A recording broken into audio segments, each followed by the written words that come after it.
Team red Ninja যা করে দেখিয়েছে আজকে টুর্নামেন্টের থার্ড ম্যাচে, সেটা কিন্তু অনবদ্য বলা চলে। কারণ প্রথম থেকে এমন পরিমাণ ডমিনেট করেছে তারা, তার যে ডমিনেটিং স্টাইল, যে স্ট্র্যাটেজি, সেটা কিন্তু রেড হক্সকে এর কপি বলা চলে বা ফ্লুক্সোর কপি বলা চলে, সে তেমনটাই বলা চলে। আমরা যুক্ত হবো, আমরা উপর থেকে 10টা প্লেয়ারের অ্যালাইভ থাকতে দেখবো। 4 ভার্সেস 4 একটা ব্যাটেল, 4 ভার্সেস 4 ভার্সেস 2 ভার্সেস 2 একটা ব্যাটেল এখান থেকে দেখতে পাচ্ছি। তিনটে স্কোয়াডের মুখোমুখি ফাইটে মাঝখানে পড়ে গিয়েছে। এখান থেকে বিটি নাবিল মাশরাফিকে কিন্তু নক অ্যান্ড ফিনিশ করে দেখা হলো। এখান থেকে মাত্র 6টি প্লেয়ার লাইভ স্কোয়াডকে কিন্তু নক করা হয়েছে পিছন থেকে, এবং মুখোমুখি ফাইটে কিন্তু ভিতরে ঢুকে গিয়েছে। আবিদকে কিন্তু নক করার মাধ্যমে কিন্তু এখান থেকে বুইয়া সিকিউর করা হলো। আমরা চলে যাবো সেকেন্ড প্লেয়ার, কিন্তু এখন পর্যন্ত অ্যালাইভ আছে, মাত্র 3টে কিল ফিড এসেছে 6 নম্বর স্লটের রেড নিনজাদেরকে। কিন্তু তারা যে বেঁচে রয়েছে এখন পর্যন্ত, ভালো একটা লঞ্চ প্যাড রয়েছে তাদের কাছে। শেষ জোন কিন্তু তারা ধরে বসেছে, শেষ জোনে কিন্তু ব্যাটেল করে কিন্তু বুইয়াটা সিকিউর করে ফেলতে পারবে কিনা সে দেখার বিষয় হবে। অন্য সপেটো এবং টর্নেডো এবং টারো রয়েছে টার্ম 7 এর পক্ষ থেকে, কিন্তু কিল ফিড কিন্তু গ্যাদার করা হচ্ছে। মোট 3টা কিল ফিড কিন্তু এতক্ষণ ছিল, কিন্তু তাদের থেকে মোট কিল ফিড 6টি হয়ে গিয়েছে। 3টা কিল ফিড শেষ পর্যন্ত যদি তুমি বেঁচে থাকো তাহলে কিল ফিডের হিউজ একটা পরিমাণ কিন্তু তোমরা পেয়ে যেতে পারো।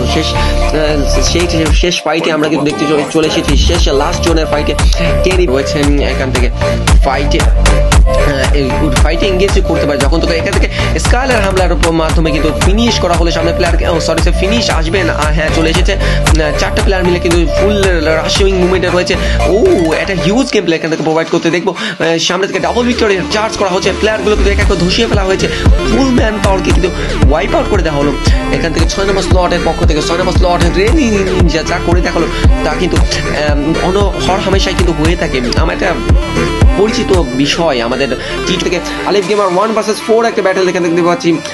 আরডিএচ সেই 6 নম্বর স্কোয়াডে কে রয়েছে রেড নিনজা কিন্তু একটা প্লেয়ার কিন্তু ধরছে, আর একটা টিমকে কিন্তু ফুললি শাট ডাউন করে দিয়েছে। সে কিন্তু ডমিনেট করে খেলছে। তাদের থেকে অলরেডি কিল ফিড কিন্তু আমরা দেখতে পাচ্ছি মোট 8টি কিল ফিড কিন্তু গ্যাদার করা হচ্ছে। হোয়াইটম্যান থেকে নক করে কিন্তু ইমোট পার্টি করা হচ্ছে, করা হয়েছে কিন্তু নিচে যাওয়ার জন্য 6 নম্বর স্লটের সেই অপ্রতিরোধ এই ম্যাচে যে অপ্রতিরোধ রেড নিনজা যে রূপ দেখাচ্ছে, সেই রূপ যদি শেষ পর্যন্ত দেখাতে পারে তাদের কিল ফিড হয়ে যাবে 28-29টা কনফার্ম লিখে রাখেন বলতে পারি।